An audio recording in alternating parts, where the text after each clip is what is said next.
যদি আসে বন্যার জল তুমি কিন্তু খুঁজে পাবে না তল। নতুন রাস্তা বাজার, এই মুহূর্তে আমি আছি নতুন রাস্তা বাজার। আপনারা দেখতে পাচ্ছেন এখানে বড় একটা দাড়ি পাল্লা ঝুলানো ছিল। তো এই দাড়ি পাল্লা ঝুলানোর একটাই কারণ যে সামনে নির্বাচন, এই জন্য দাড়ি পাল্লা ঝুলিয়ে রাখছে। আর মেকআপ যুক্ত রাস্তাটা আমি আছি, আপনারা দেখতে পাচ্ছেন। সামনে কিন্তু খুলনা টু সাতক্ষীরা এক্সপ্রেস। এটা কিন্তু আর বলবো না, আপনারা বুঝে নেন রাস্তার ভাব। যাই হোক, কোনো সমস্যা নাই, এখানেই খেতে হবে ওইটাই।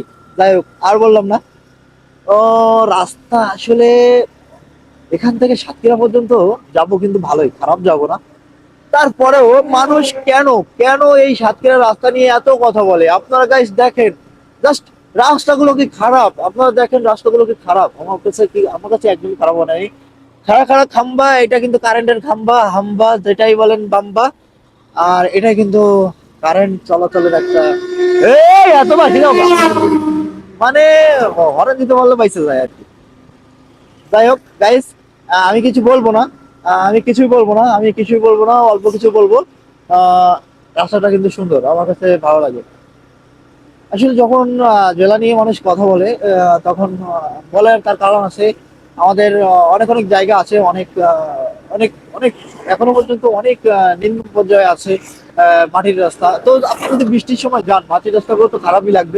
কিন্তু আপনি যখন আসেন শীতের সময়, এসে যখন এই মেঠো রাস্তাগুলো ঘোরাফেরা করেন, তখন আপনার কি মনে হয়? তখন আপনি তো গান গান, এই মেঠো পথটা ধরে মানে কি যেন গান ধরেন, ওই গানটা তো আমার এখন মনে নাই, তো আমি এখন কি বলবো।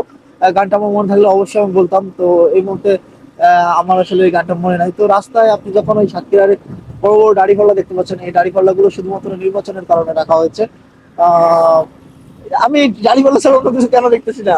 যে দেশের মানুষ কেমন সবাই জামাত করতেছে, কিন্তু ভোট দেওয়ার সময় আমি কাউকে জামাতে ভোট দিতে দেখি না। সবাই ওই যে বিএনপি আর ওই আওয়ামী লীগ ছাড়া তো কোথাও ভোট দেয় না। আমি বিএনপি, আমি আওয়ামী লীগ, আমি জামাত। এখন তো আসলে আমি বুঝি না কে কোথায়, কে কোন দিকে। এখন কি জামাতের দিকে সবাই থাকে নির্বাচনের আগে? আমি যত সম্ভব শুনেছি, আমার এই বয়সে যে কটা নির্বাচন দেখেছি, আমি সব নির্বাচনের আগেই দেখি বেশি অংশ মানুষ খালি বলে জামাত জামাত জামাত আসলে ভালো হতো, জামাত আসলে ভালো হতো। যে বলে জামাত আসলে ভালো হতো, আমার মনে হয় না ওই লোকটাই জামাতে ভোট দেয়। যাই হোক, আপনারা সবাই ভালো থাকবেন, সুস্থ থাকবেন। সামনে নেক্সট ভিডিওতে আবারও দেখা হবে, কারণ এই ভিডিওর পর্ব আসবে, সামনে আরো একটি পর্ব আসবে। দেখতে থাকুন। এই যে লিপস্টিক যুক্ত রাস্তায় চলে এসেছি। আসসালামু আলাইকুম, সবাই ভালো থাকবেন।